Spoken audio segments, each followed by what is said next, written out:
It's the year 1942, Stalingrad. The city is burning, buildings collapse, soldiers fight house to house. The German army advances through rubble. T-34 and Panzer IV tanks dominate the battlefield. But something changes. Hidden behind a barricade, an impossible machine emerges. An M1 Abrams tank, modern, lethal, a steel monster brought from the future. What happens if this tank, designed for 21st century wars, appears in the most brutal battle of World War II? Can a single Abrams change the fate of Stalingrad, or will it be crushed by the chaos? Get ready. We are going to analyze this impossible battle. We'll break down the weapons, tactics, and limitations.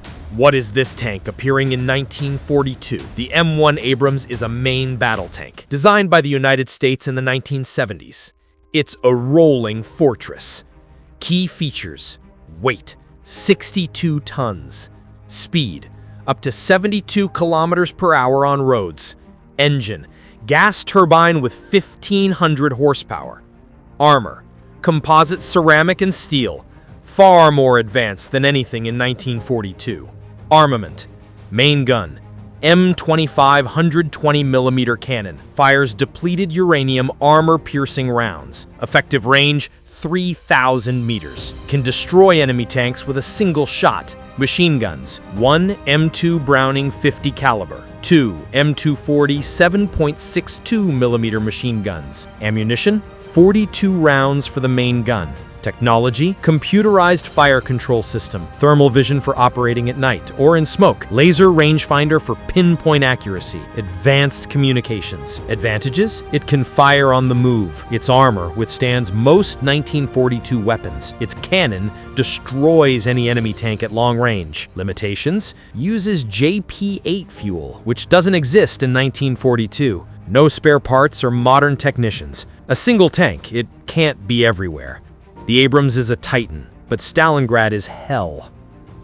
The Battle of Stalingrad, 1942. World War II is at its peak. Stalingrad is the bloodiest battlefield. The German army, the Wehrmacht, wants to take the city. The Soviet army resists with everything they've got. It's a fight for every street, every building, every life. Forces in combat: Germans, Panzer III and Panzer IV tanks, 75mm cannon, maximum speed 40 kilometers per hour, infantry support, artillery, and air forces. Fighters like the Messerschmitt Bf 109, bombers like the Junkers Ju-7 Stuka, mortars and Pak-40 anti-tank guns. Troops trained for urban combat: Soviets, T-34 tanks, 76mm cannon. Sloped armor resists many German shots. Infantry with PTRD-41 anti-tank rifles. Heavy artillery support like 122mm howitzers. Some aircraft like the Ilyushin Il-2 Sturmovik. Legendary snipers like Vasily Zaitsev. Conditions: extreme urban combat. Narrow streets filled with rubble. Buildings destroyed by bombings. Limited visibility due to smoke, dust, and snow. Freezing temperatures down to -30 degrees. Mud and ice hinder movement. Basic radio communication. Supplies are scarce for both sides. Technology of the era. No thermal vision, no lasers or computers. Aiming is manual. Radios are slow and unreliable. Navigation relies on maps and observation. Anti-tank weapons are limited. German Pak-40 guns penetrate up to 100 millimeters of armor, but they need close, precise shots. Soviet anti-tank rifles are effective only against light armor.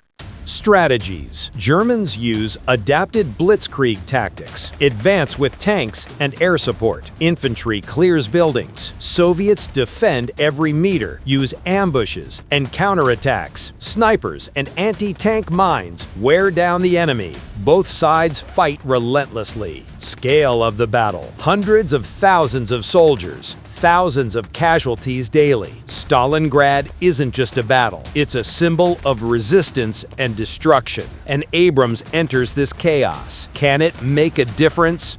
Imagine the scene. A German Panzer IV advances down a ruined street. Suddenly, a roar. The Abrams appears from a corner. First contact. Its fire control system calculates the shot. The Panzer IV explodes in seconds. German soldiers flee. Initial advantage. The Abrams uses its thermal vision, sees through smoke and snow, fires with lethal precision. Each shot takes out an enemy tank. Panzer IIIs and IVs stand no chance. Their cannons can't penetrate the Abrams armor. The Germans send more tanks, Panzer IVs and 75mm anti-tank guns. The Abrams responds, destroys 3 more tanks in minutes. A Junkers U-87 Stuka appears. The Abrams M2 Browning machine gun fires. The Stuka crashes in flames. German pilots panic. They've never seen a tank shoot down a plane. Urban combat. The Abrams enters narrow streets. Its speed and maneuverability surprise. It ambushes German tanks. Infantry can't stop it. Soviet and German anti-tank rifles are useless. But it's not all that easy. Abrams limitations. Fuel. The Abrams uses a gas turbine. It consumes a lot of fuel. In intense combat, it lasts about 8 hours. Only 42 rounds for the main gun. Every shot counts, but not enough for an entire army. No spare parts, no modern technicians. Minor damage could disable it. No one in 1942 knows how to repair it. Terrain. Stalingrad is full of rubble, blocked streets. The Abrams is heavy. It could get stuck. The German anti-tank traps are a risk. Enemies. The Germans have hundreds of tanks, thousands of soldiers. Both sides have fuel, ammunition, spare parts. They can keep fighting for days or weeks. The Abrams can't. Tactics. Germans are experts in urban warfare. Use ambushes, hidden anti-tank guns. Soviets use similar tactics. Germans learn quickly. They'd use heavy artillery. Strategic impact. Delays the German advance, gives Soviets time, could save thousands of lives, but it doesn't change the final outcome. Stalingrad is too big. The Abrams changes local battles, causes panic among the Germans, inspires the Soviets, but the city's fate depends on entire armies, not one tank. Even a machine from the future has limits. The Soviets resist, the Germans fall. Germans question their strategy. They see an impossible tank. Morale plummets. Final outcome.